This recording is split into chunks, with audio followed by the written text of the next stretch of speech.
Allez, on se retrouve sur les fonctions encore. Cette fois-ci, on a un nouveau programme. On avait déjà fait un programme, là on en fait un autre. Qu'est-ce qu'il nous dit ce programme? Il dit choisir un nombre, ok, soustraire 1, ok, élever au carré, ok, ajouter 3, super. Ça me fait une belle jambe tout ça. Donc là, je vous rappelle comment ça fonctionne un programme, c'est super simple. Il faut le faire toujours étape par étape, ok? C'est comme ça que la machine comprend, elle lit une ligne, comme ça, comme vous en français quand vous lisez un livre, hein, c'est exactement comme ça que fonctionne une machine, un programme. Ça lit ligne par ligne votre programme et en termes de maths, ça effectue les calculs comme ça, un par un. Okay, on ne revient pas à la ligne de la ligne 3 à la ligne 1, la ligne 1 à la ligne 4, on fait ligne 1, on fait le calcul, on passe à la ligne 2, on garde le calcul d'avant, on fait le calcul de la ligne 2, etc. etc. jusqu'à la fin. Donc, quelles sont les questions qu'on me pose? On me demande d'exécuter ce programme avec -1, ensuite de l'exécuter avec x, et enfin, alors là c'est un énoncé un peu condensé parce que j'avais pas trop de place, mais ça serait quelle serait la fonction qui serait équivalente à ce programme, quoi. En termes de fonctions, nous on a le chapitre des fonctions, donc normalement, vous savez ce que c'est une fonction, tout ça, je ne vais pas revenir sur ce concept-là. On va partir sur la question 1. Allez, on s'y met. Let's go! Allez, je rédige ici. Je me prends de quoi écrire. On va essayer de faire la meilleure rédaction possible, hein. Donc, question 1. Alors, quand j'exécute mon programme, moi, je peux reprendre aussi les petites flèches, choisir un nombre. Ici, pour la question 1, on me demande -1. OK? Donc, juste changer de couleur à chaque fois, hop, pour faire apparaître la nouveauté. Alors, je vais mettre en noir même directement les 4 lignes, parce que j'ai 4 lignes de code, entre guillemets, de 4 lignes d'exécution. Hop, comme ça, je sais où je vais. Alors, maintenant que j'ai -1, on me dit soustraire -1. -1 au nombre d'avant. Okay, on peut avoir des programmes, effectivement, qui nous dit qu'ils sont un peu plus explicites, hein. Là, j'ai fait au plus simple. Donc, je reprends la valeur d'avant et je fais -1. Ok, le -1, donc là j'ai -1, ça fait mal à la tête, je comprends. Et j'arrive pas à faire mon -1, je suis un enfant de 4 ans. Donc là, je peux me faire mon petit résultat de ça. On sait faire des maths. -1, -1, attention, c'est comme si j'additionne deux nombres négatifs. D'accord? Donc je vais vers le bas, en termes d'analogie de bâtiment, hein. Donc je vais au niveau -2. Ça marche? Ok. Donc, ligne suivante, ce que je peux faire, c'est que je me reprends le résultat d'avant. Et après, je regarde ce qu'on me dit de faire. Élever au carré, donc c'est élever le résultat d'avant. Ok, c'est pas le -1 du début, c'est le résultat d'avant. C'est comme ça que ça fonctionne. Donc là, qu'est-ce que je fais?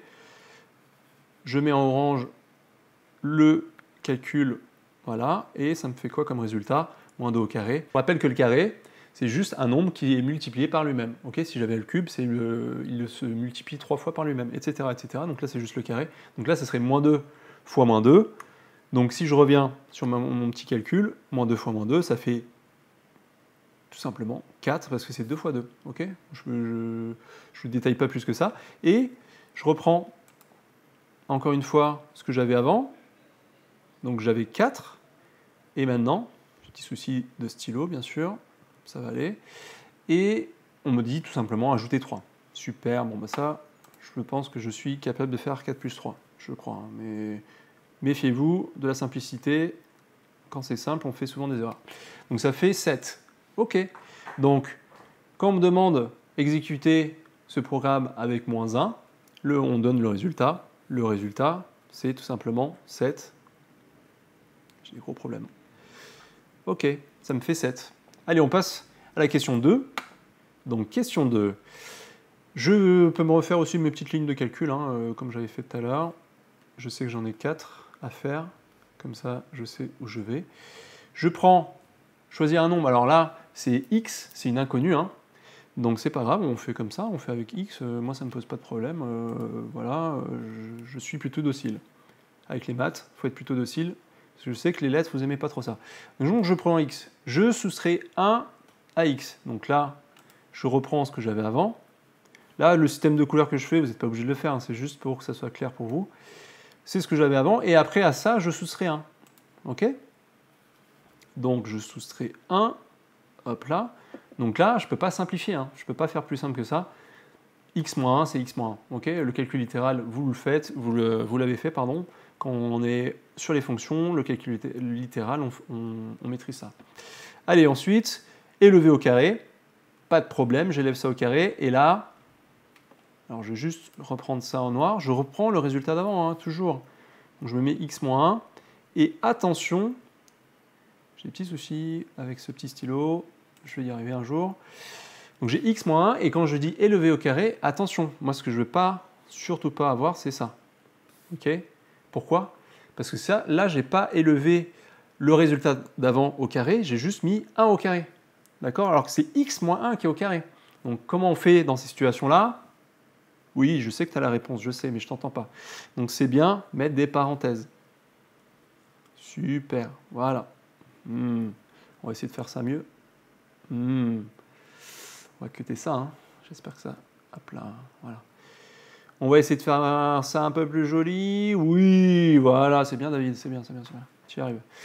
Allez, là, encore une fois, on pourrait développer, faire des choses comme ça, mais ça sert à quoi? Ça sert à rien. On va pas développer, avoir un truc machin.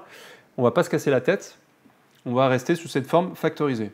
Nous, en maths, on préfère les formes factorisées. Encore une fois, moi, je reprends mon code couleur. Je reprends le résultat d'avant. Je me casse pas la tête. Je regarde même pas ce que je dois faire encore. Et là, je dois ajouter 3. Ben, j'ajoute 3. Hein. Donc là, il pourrait y avoir débat sur développer ou pas. Ça dépendra de l'énoncé. L'énoncé ne me dit rien, il ne me dit pas donnez-moi la forme développée de ça. Donc je pourrais laisser. Donc développer, là ce serait x moins 1 au carré. X moins 1 au carré, c'est un a moins b au carré. Vous savez faire. Petite identité remarquable, hein, attention. Et voilà. Donc après, il y aura un plus 3 plus 1 à la fin. Donc il y aurait un plus 4. Donc avec un x carré. Je peux vous le donner à l'oral si vous voulez le faire. Donc c'est x carré moins 2x plus 1 plus 3, donc plus 4. Voilà, bon. Peut-être que je me trompe, hein, vous faites le calcul bien. Moi, ce n'est pas l'objet. Et je passe à la dernière question, celle qui est la plus intéressante par rapport à la vidéo d'avant. C'est me donner la fonction qui est liée à ce programme. Et là, les plus malins d'entre vous ne vont pas réfléchir très longtemps. Pourquoi? On revient sur ce qu'on a fait avant. Regardez. Est-ce que x moins 1 au carré plus 3, ce ne serait pas la fonction directement associée à ce programme? Eh oui, rappelez-vous qu'une fonction, c'est répéter une opération qu'on fait tout le temps et le généraliser. Et comment on le généralise avec les fonctions? C'est avec cette fameuse inconnue x. C'est la variable dans la fonction. Okay, donc f de x, c'est la fonction qui est en fonction de x. Et là, on a un programme qui est en fonction de x. Donc tout simplement, on va se le noter là. Hop là, j'ai pas le stylo ou... Voilà. Question 3. Tout simplement, je reprends ce que j'avais avant. Donc, si je ne me trompe pas, c'est x moins 1. Ok, je prends un nombre, je soustrais 1, je le mets au carré et j'ajoute 3. D'accord? Après, bon, pour faire plaisir à certains, on peut développer ça. Rien ne nous demande de le développer, mais on peut le faire pour ceux que ça intéresse. Donc ça fait x carré, moins 2ab, donc moins 2 fois x fois 1, ça fait moins 2x.